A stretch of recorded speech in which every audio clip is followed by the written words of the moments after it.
समस्त आचार्यों और ऋषि मुनियों की, आचार्य बलदेव जी महाराज की,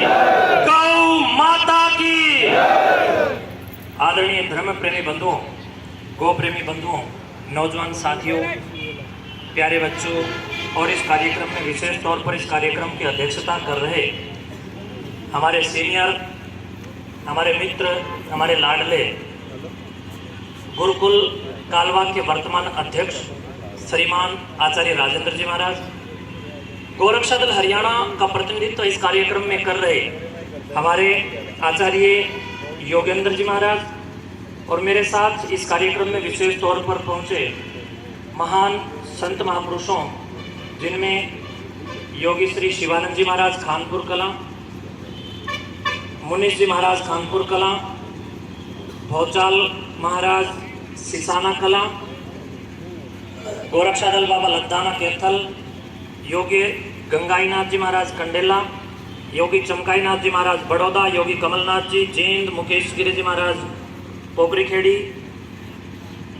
एवं आप सभी यहाँ पर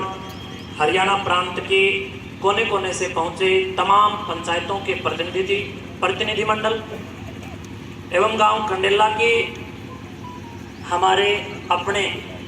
मैं जब छोटा सा बच्चा था तो ये मेरे पड़ोसी हुआ करते थे, श्रीमान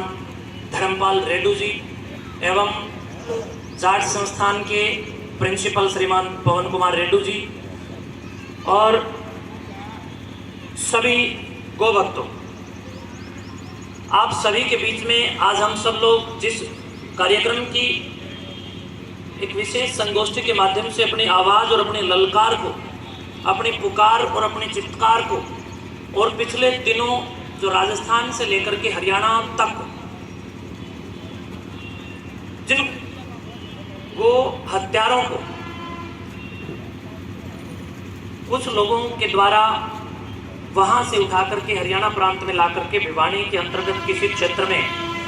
जिंदा जलाने का जो एक कार्य किया गया, इस कार्य की भर्त्सना करते हुए आपको कहना चाहूँगा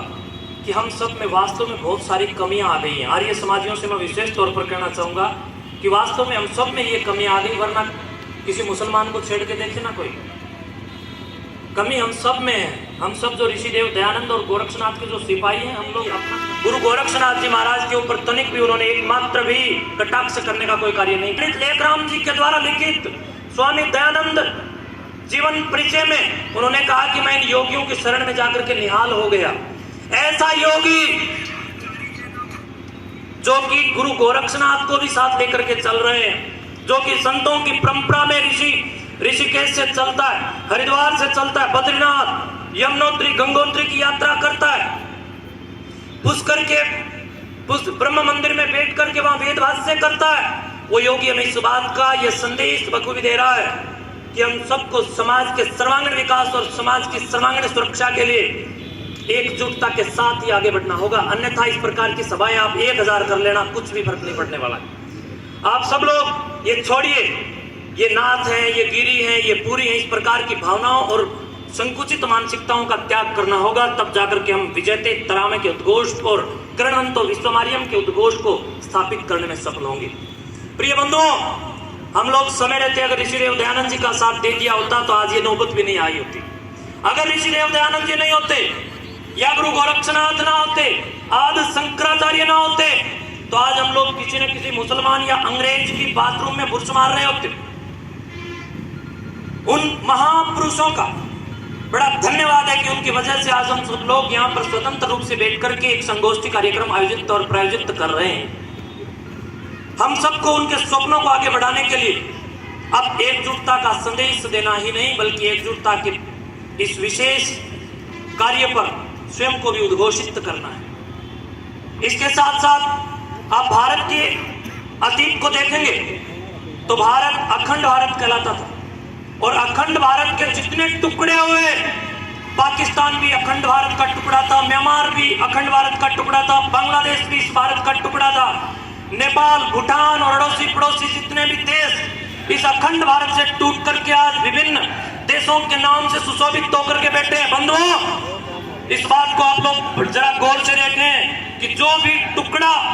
भारत से कटा और कट कर के देश बना, तो वो जब बना जब वहां से संस्कृति लुप्त हुई। आज उत्तर प्रदेश में भी संस्कृति लुप्त हो रही थी, लेकिन मां भारती के आशीर्वाद से योगी आदित्यनाथ वहां पर प्रकट हुए, तो वो उत्तर प्रदेश पाकिस्तान, मिनी पाकिस्तान बनने से बचा। मैं आपको बता देना चाहता हूं, भारत देश के जो भी टुकड़े हमसे अलग हुए, वो वही टुकड़े थे जिन भागों को हम लोग अपना समझते थे और ध्यान नहीं दिया, और धीरे धीरे वहां से संस्कृति लुप्त हो गई। लुप्त होने के बाद उन लोगों ने एक अलग देश की मांग कर ली। अब जिस प्रकार पंजाब में एक अलग देश बनाने की जिन लोगों की कोशिशें थी, पंजाब को भी एक अलग देश घोषित करने की कोशिश थी। बंधुओं, वो दिन दूर नहीं, अगर हम लोग वास्तव में चुप्पी साध करके प्रबुद्ध वर्ग की चुप, समाज और राष्ट्र का कहीं ना कहीं मैं समझता हूं कि